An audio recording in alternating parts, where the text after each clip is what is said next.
Welcome back to another amazing episode of Black Fly on the Wall. I got some amazing people here with me again, as always. Nelly, introduce yourself to the folks. Hello, everybody. I am Chanel, better known as Nelly P. I am from the Queen City, Charlotte, North Carolina, and I'm all about motivating and inspiring the masses. Good people, what's popping? What's popping? That's Miss Wednesday right there. Wednesday. Yeah, thumbs up. Sam, introduce yourself. Y'all already know, man. It's your boy Sam, Master and the Man, co-host Black Fly on the Wall. Happy to be here. Absolutely. And my boy Lee to my left. Introduce yourself. Tim Webb, Columbia, South Carolina. Go by Lee. Real estate developer, entrepreneur, CEO, more than a 9 to 5. Dope. So we got a pretty good topic today, man. Wait, take that deep breath. I'm ready. This one we talked about online a little bit. Yes. So, yeah. How to identify emotional triggers. Right. Triggers are something that we have that we carry around with us. These things that are a part of us. You know, it's a part of our DNA makeup. It's a part of our traumas. That's past experiences. It's a part of our personality. But I think it's all about how you manage those triggers, right? Triggers is all about management. Triggers don't always have to be reactionary. Sometimes you have triggers related to anxiety, triggers related to trauma, triggers related to anger. So many different types of triggers, but it's all about how us as individuals first acknowledge and then manage the triggers, right? You acknowledge these things, so you come to a point of reference, and you come to a point of reference and you say, okay, I know I have this particular thing about myself that triggers me, and whenever I experience this is what I enact to manage that. So my first question is, what triggers you? Nelly, let's start with you. What triggers Nelly P? In a whole, when I had to look, because I thought about that question a lot, like, what gets me going? Like, what triggers me for real?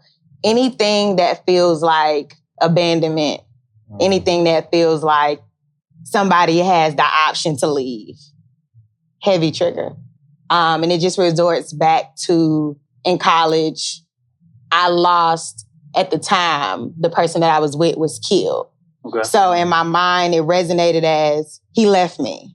Okay. He abandoned me. That's your trauma. Right. But in reality, he had no control over that. But my grown woman self and touching into my soft life self. Your soft life. I've learned that those are the things, those two main things, they trigger me heavy. Whether it's my friendships, my relationship, you know, it's a thing. Any action that can align to me even thinking that you thinking about leaving, anything that I have to do with you, automatic. My anxiety is... That's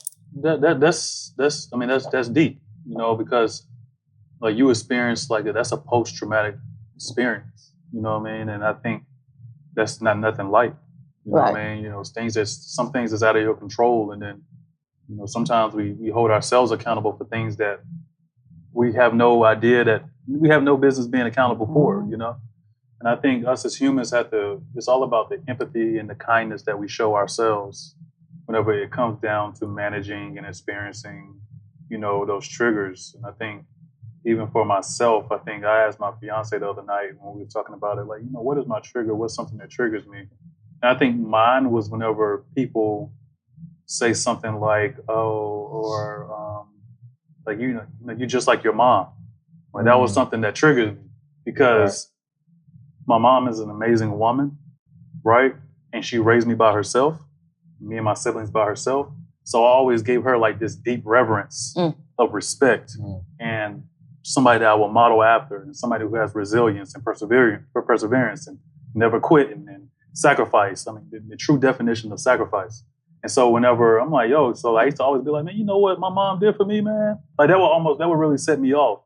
And so going through therapy in the past just really allowed me to accept the emotion that I feel in those moments and decide what am I going to do after. Yes. You know what I mean? Because triggers are something that you can't control. You know what I mean? It comes on, but the only thing you can control is how you react whenever you experience the emotion. That's right. Whether you need to take a deep breath, whether you need to take a walk outside, whether you need to step away from the situation. But I think emotional triggers is always something that we have to manage. Lee, what would you say what is something that triggers you? I would say something similar, man. Along the line of, you just like your dad, and I come from I don't like using the word broken household because I don't think I grew up in a broken household, but a complicated household, and to have two parents that weren't on the same page, you kind of get thrown in that category when when you act a certain way that somebody just like your dad. So I think that's a trigger for me. And I think most importantly too is if I like I said, I bet on myself and I know I have a vision on something and somebody goes against the grain or tries to push me into the what they see against the grain of what I'm pretty much set on too. I think that's could be a trigger of not believing in my vision. That's key. And Sam, what would you say? Man, I think when people are watching this, they're gonna watch me, and my brain has been going ever since you started talking. I think I struggle with the abandonment too. I think. And you've spoken on that before. Yeah, and we've had conversations about our fathers and stuff like that, and just growing up. And I think what was unique about what you said is yours is a situation that they didn't have control. Mine was a situation where they did. So now I think of every time somebody has control of the opportunity, maybe they're going to leave, and I'm thinking back to relationships where I probably put my worst self out there just to see if you're going to stick around. I'm going to show you the worst part of me. And if you're going to leave, go ahead and leave now because everybody leaves. You know what I mean? And I think, almost self-sabotaging, and it's like now because of, like you said, therapy and just, maturing is I can go and I can take a breath and I can go and I can say, all right, like, this is what you're doing. As a person, I'm self-sabotaging and I shouldn't do that. Yeah. And it's crazy because like now, so everybody gonna see my brain working ever since we started talking. Yeah, I think that's something that really triggers me now. And another thing is when I can see myself in a situation, I like, I'm an empath. So like I watch the news media and even like, George Floyd and Ahmaud Arbery, all these people, I run outside. So when he got killed running, I'm like, damn, that could have been me. And it's almost like I did get killed, because I can feel it. Yeah. And it's like now those things are triggering. I can't even watch them no more. So like a lot of movies and stuff, like if people are like the thing about the Till movie, they said nobody's going to be hurt in the new Till movie. I can go watch it because otherwise I wasn't going to, because I don't want to see something happen to somebody that I can see myself, So those are like big triggers for me now because we see it even more now than ever before. It's all in our face. Absolutely. And I think too, it's like we all go through these triggers, and I think it's a healing process to even admit that you have them. Yes. Right? Because it comes from a place of humility. It comes from a place of vulnerability. You know what I mean? Like people look at us and they look at the things that we do, whether it's real estate, whether it's your content creation, whether it's podcasting, whether it's Sam and the videography stuff and Mastering the Man. People look at us like, oh, they got it going on. But they don't really, sometimes it's hard to attach yourself to the humanistic points and characteristics of a person whenever you only interact with them online. Right. And so I think too, it's like, how would you say you cope with the emotional triggers that you experienced in the past? Well, first it was even recognizing that that's what it was, but once I realized, I got into therapy in my 30s. So you feel like your therapist assisted you in realizing that you have triggers? Yeah. And I feel, yes, she put a name on the things that I felt that I didn't understand why I was feeling them. And also, I was 19, 20 years old, and then something is surfacing in my 30s. It's kind of like, well, that probably ain't it. But in reality, that is, because I was still in college. I didn't necessarily mourn correctly. I didn't do the things that I probably should have did to get past it. But I did what I thought was best for me to get past it. So now when you live in life and you're entering into new relationships or, things like that, now there's a part of you that has to be seen, or you're starting to see a different part of yourself because you're operating in a different space that you've never been in, not at my age, So starting to realize things about myself, I'm like, I gotta talk to somebody. I'm tripping. You know, like, cause then I know that I'm tripping. Right. And I couldn't control it. It's just like, when you trigger, you literally are triggered. Mm-hmm. It's something inside, it's you know. It's like an actual physical and the emotional. Yeah, it's like your body is literally going crazy. Mm-hmm. When something triggers you, now whether you act out in anger, whether you cry, whether you have anxiety attacks, whether it's panic attacks, whatever it is, it's gonna come out. You know, and I had to figure out a way, I had to put a name on it and what was going on and why was it happening.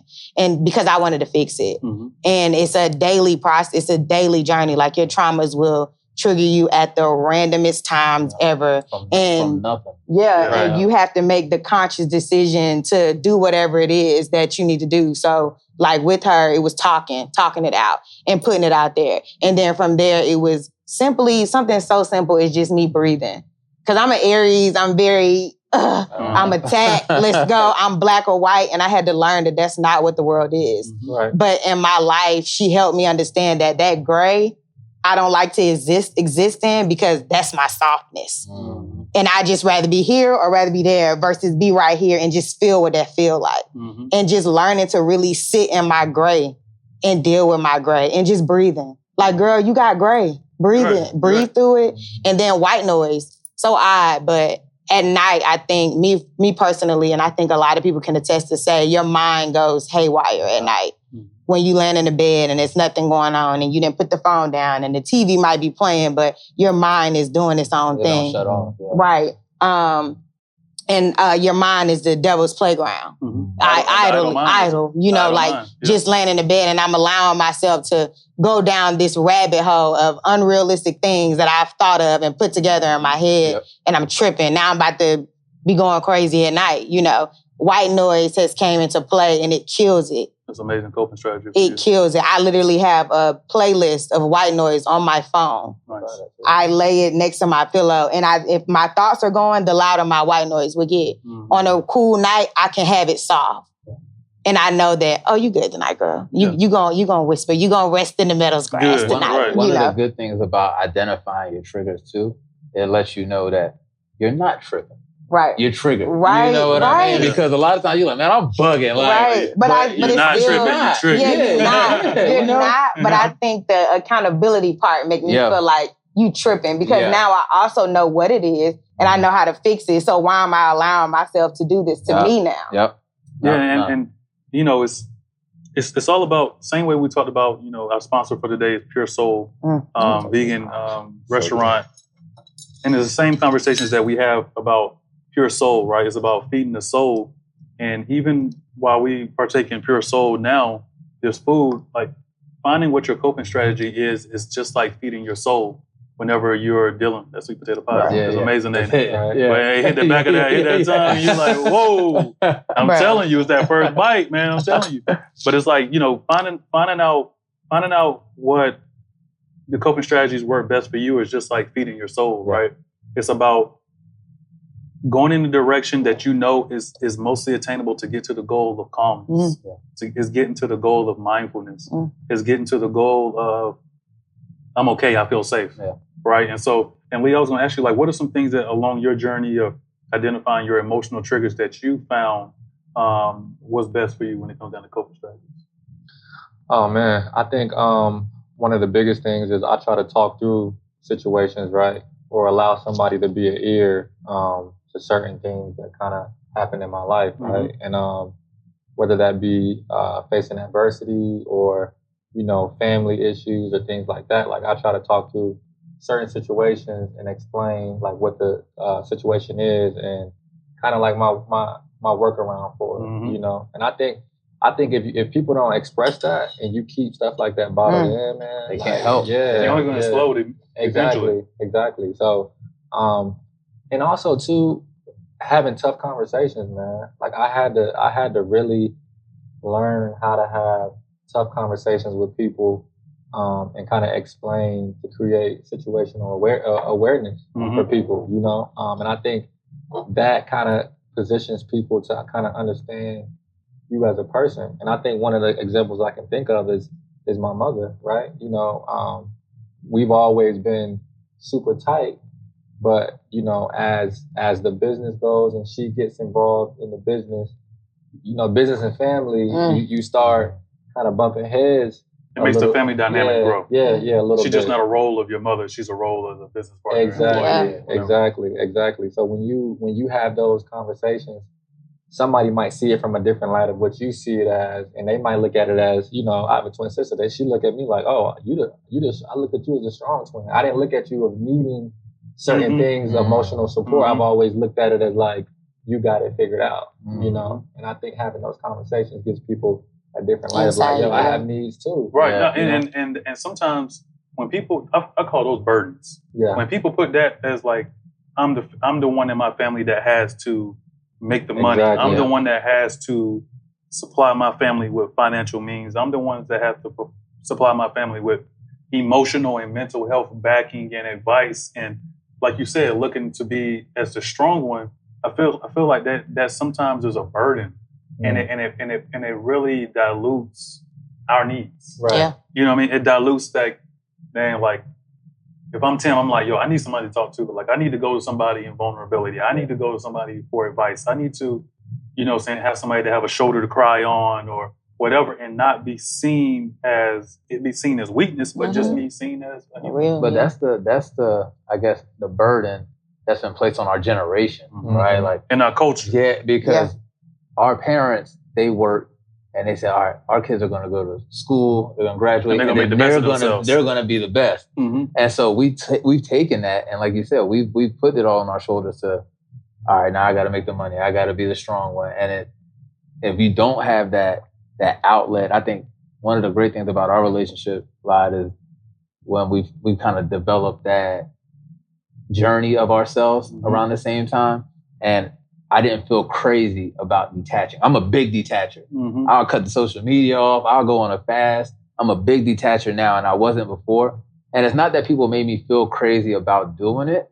It's I didn't know anybody else that was doing it, So now I'm a big detacher. I'll go dark if I need to. And that's how I recenter myself and just know, all right, take a breath, refocus. All right, get grounded. Get grounded, because the triggers is going. They're not stopping. The world's not stopping moving. Yeah, so sometimes you just need to, detach and just recenter yourself and just start over. Yeah, and I think too is like 𝐼𝐚𝐤, where education meets hydration. Carolina's own choice of water. I even think about like how triggers can affect your business life. How these triggers may be something from your personal life, right? But then sometimes they can cross over into your business life. Nelly, have you ever experienced how your triggers have had a positive or a negative effect on your business? I think for the most part, thankfully enough, it's not a lot of crossover.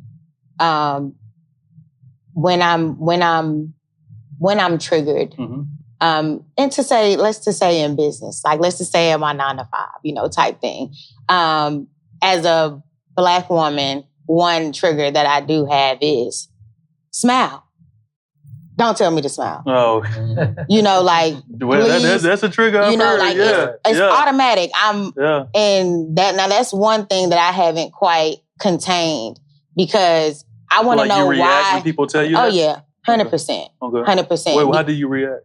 It depends who says it. How it just depends. But I'm gonna say something. Okay. What happened at we? What? Because it's just it's like the audacity to see me in my natural state and form and face that God so beautifully created, and you gonna walk up to me and say, smile.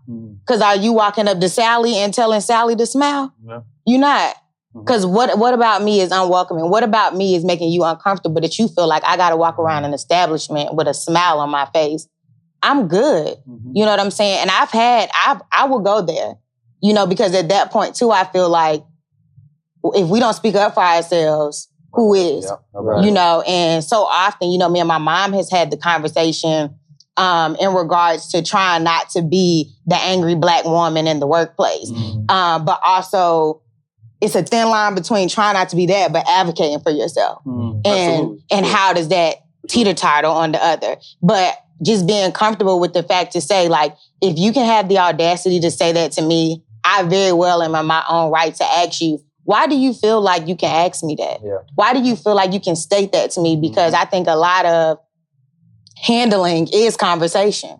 And maybe I can enlighten them so they'll know the next time they see a wonderful brown woman, they don't have to say that to her. They could just say, you look beautiful. You look nice today. You know, because it's unnecessary. And that might make me smile. You know what I mean? Right, right. And don't because tell that's me what to it smile. is. Because a smile is cause and effect. You know, you see me and you say something, it's like, oh wow, thank you. And it's a shocker too when you're at work and somebody just randomly compliments you. Right. You know what I'm saying? And that would make me do what you're asking me to do. So for real. And I might take that as a thing to hold with me to say, make me smile. Yeah. Right.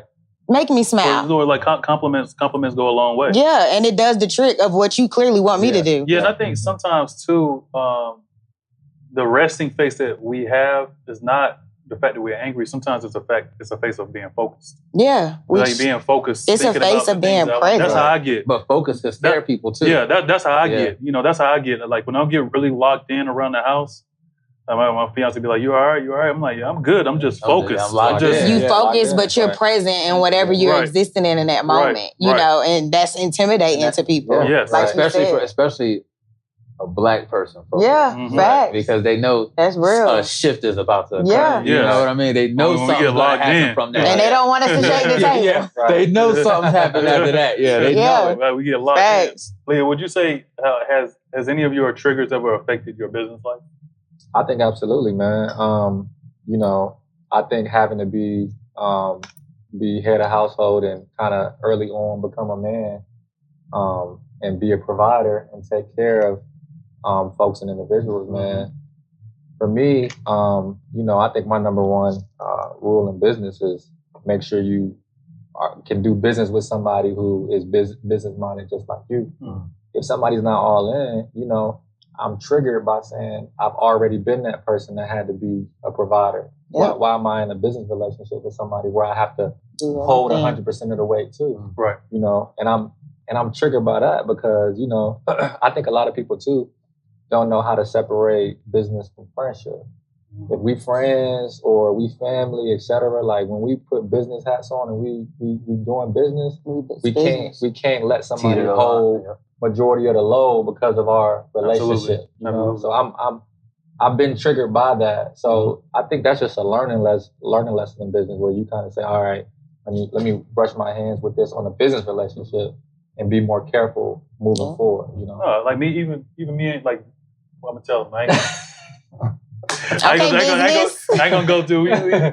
So like me and Lee did a event. Social. It's called Social Network.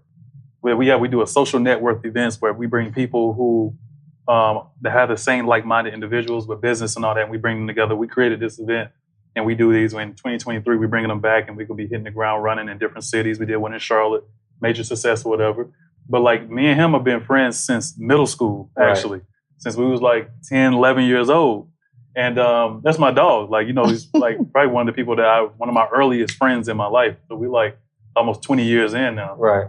I mean, we just got similar personalities when it comes to stuff and all that. But we also are very like focused and strong-minded too. So like we had some run-ins along the way, and we had to have our little sit down at the end and like, this is how you made me feel, or you handle it this type of way, and or whatever. Right. But it was at the end of the day, it's all about how we responded to the adversity that we felt. Like I felt a certain type of way along the journey. He felt a certain type of way.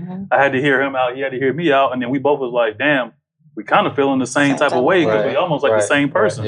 And so I think it was healthy. Just that was a strategy that we deployed amongst ourselves, and we had the girlfriends and the fiancés on the call, and everybody was able to chime in and kind of like say like, all right, this is what went left, this is what went right. They had to tell us that we both like the same person, and like really we had to look at it from the point of view like, all right, this was our coping strategy. This was our way of like sitting down as brothers and saying, all right, I messed up.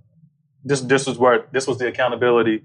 This is where I messed up, and this is what we. And I think the term you hit on, man, is accountability, right? Yeah. For me, for myself, and yourself, and I think a lot of people nowadays just don't know how to take accountability, man. Like I can stop and say like I'm wrong or I messed up. You know what I'm saying? And it was good that you said y'all had the fiancés on the phone as well, because then it gives them a space to, you know, be who they need to be to you all unapologetically, but for you all to receive it better because not only is she being to you, but she's being to you as well. And it's easier for you two to be like, all right, well, clearly they can't be wrong. Right. You know?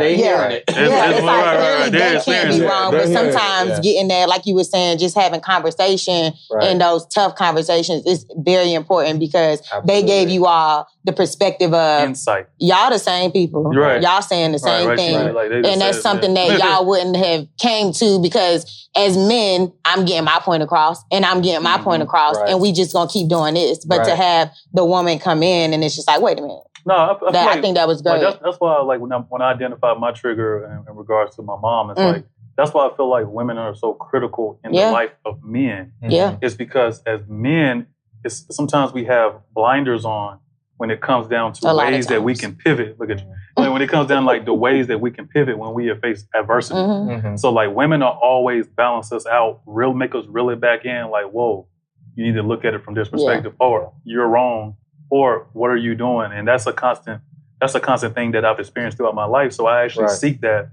in a woman. And that's what I found in my fiance. It's like, you know, I appreciate somebody that really like yanks my chain a little bit because it kind of reminds me of the relationship that me and my mom consistently have to this day. And so I feel like too is like we look at our triggers and we look at these things that make us who we are today. But this is a really good question. If you could erase the emotional trigger, would you? If you can go back in time and alter time and alter situations, would you erase it and take away the emotional trigger that you have right now? I would like to say yeah. And this is fairy tale land. I would like to say yeah, but at the same time, I am who I am because of what happened. Like for me, my business is my triggers. I promote like men to become who they want to be, no matter what their circumstances are. That's what I promote into the world.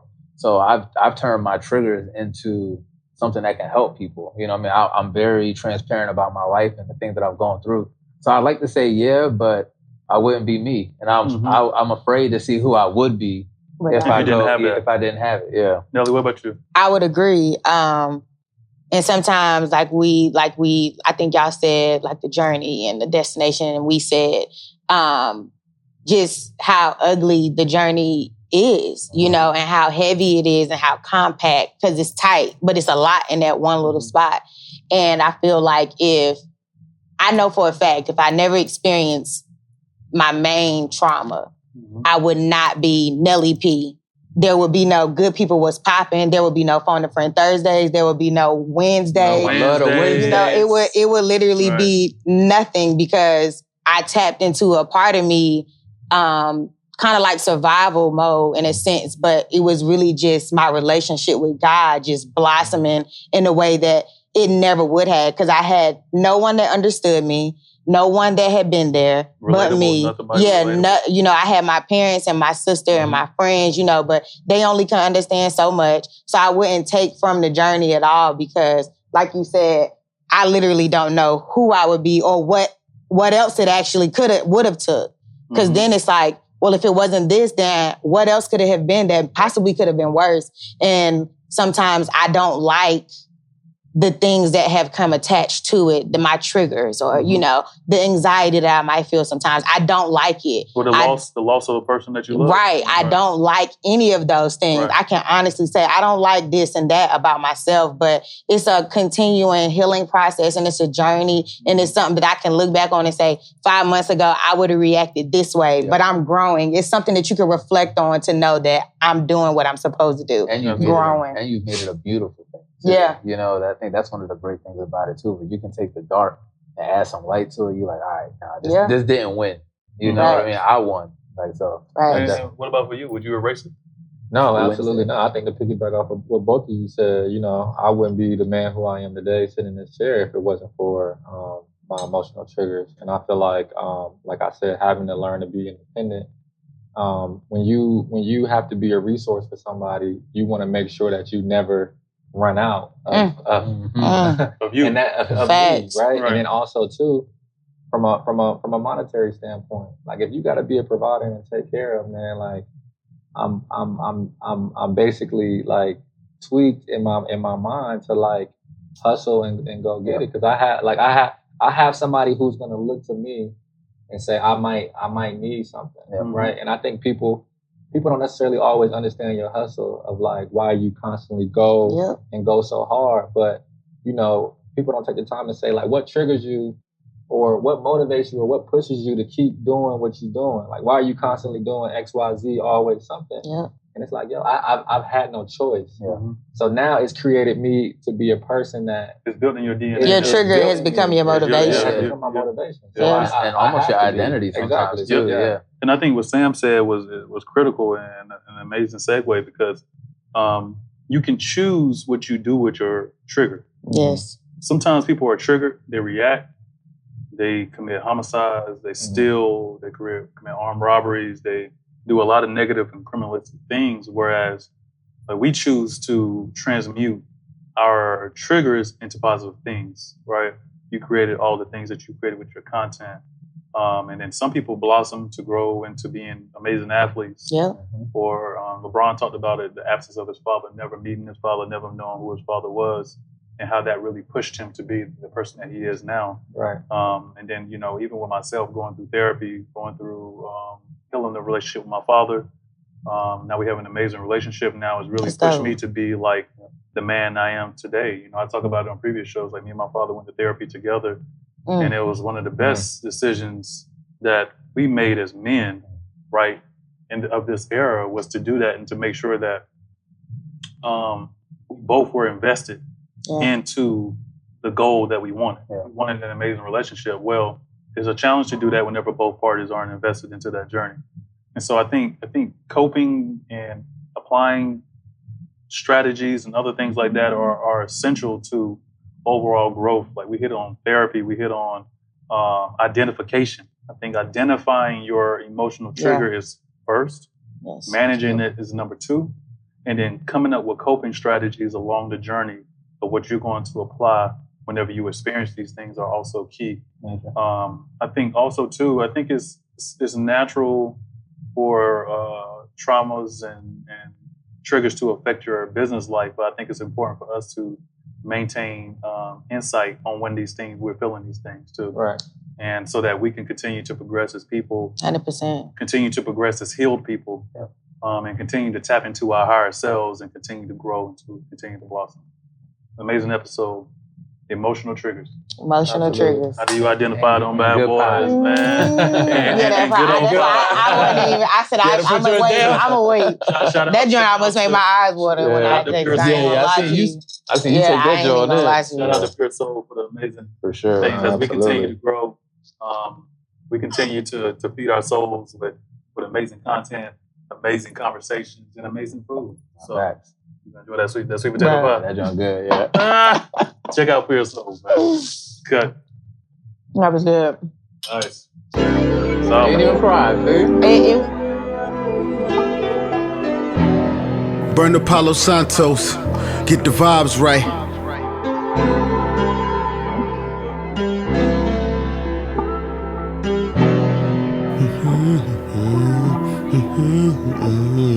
We ain't just speaking, the convo's deeper. Like who more important, your therapist or your preacher? If you got cheated, you staying or leaving. Your heart say keep them, your head say leave them. Being a boss not easy, try and see it. Getting paid for what you love is real financial freedom. I intertwined with a masculine mind. She converted to soft life when Kevin Samuels died. The truth always come out in due time. I hope I get a sign from mine about 2 times.